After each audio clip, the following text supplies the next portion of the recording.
what's the biggest difference between great golfers and inconsistent golfers? And it always lends itself towards that impact area.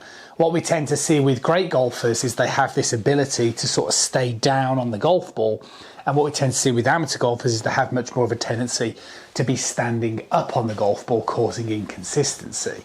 Now, this video is going to form part of a playlist, and I'm going to link those other videos in the description box below, because they're going to be really important things that you need to make sure, and mistakes that you're not making, because they're things that I see on a day-to-day basis. And what we spoke about in the last videos, we talked a lot about swing plane. Swing plane is a really important thing to understand. Now, if I sort of stand here and we draw a line through the heel of the golf club up through my elbow line, that's our swing plane. And that's our sort of guide for how we're trying to be moving the club in the backswing, but also in the through swing. And that's the big difference, because again, let's draw that line in there. What we tend to see with great golfers is they keep that club moving through on plane. See the way the club shaft continues to move through on plane, and by moving the club shaft through on plane, don't get me wrong, you still need to understand a bit of how your body moves, but you can see the way this gives me the ability to sort of stay down. With less consistent, more inconsistent golfers, they tend to move the club above that plane line, therefore triggering this motion to stand up.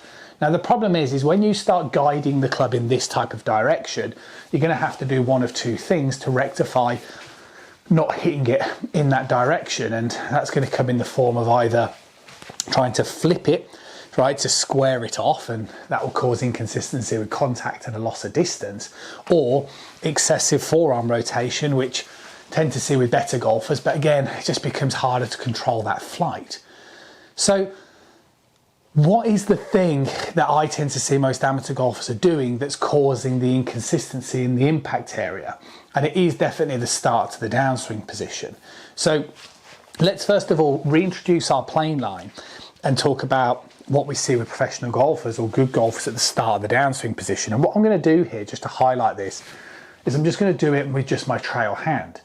So wherever you end up in the top of your backswing position, as I talked about in my recent video, I've got a suggestion for that, but you should end up looking something like so.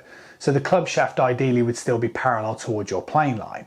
Now, as you come in towards the downswing, your trail arm wants to stay perpendicular to the club shaft, okay, like so. Now, by doing this, we'll give you the ability, and we start the downswing, and if we concentrate on bringing my upper part of my trail arm down to the side of my body, that will give me the ability to keep the club moving on plane in the early downswing. Now, this is key, because if you can do this type of movement, then I can continue to rotate my body through the ball, and you can see the way that that club will naturally fall down that plane line, and I can keep rotating through the ball, so I can keep the club shaft moving through on the plane line on the way through. So that's a big thing. If you're a golfer who is standing up, you need to pay close attention to what's happening at the start of the downswing. Now, what happens with most amateur golfers who end up swinging too much this way is they start the downswing more this way, like so. Now, you never want to do this with your arms at the start of the downswing. You can see the difference in the trail arm. See, it goes more this way, club shaft gets more vertical, and then what happens is, well, you sort of know that you don't want to swing over the top, so you try and rectify it by, you know, neutralizing your club path, but it just promotes you to stand up, and it just compresses the problem. So the big thing to be understanding throughout this little series of videos at the moment is swing plane, and that's going to lend itself to a huge amount of consistency.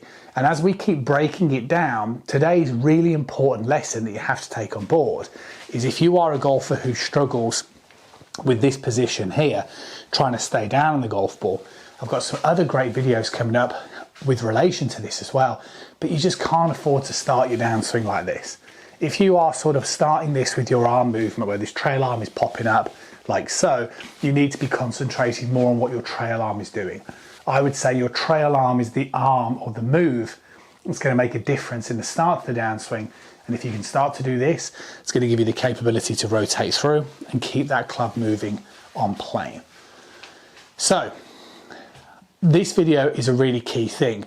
I'd also suggest watching this video, because golfers are becoming more educated, but it's often the little silly mistakes that we tend to make trying to create little shortcuts that actually complex the problem further. I'll also catch up with you soon for that impact video.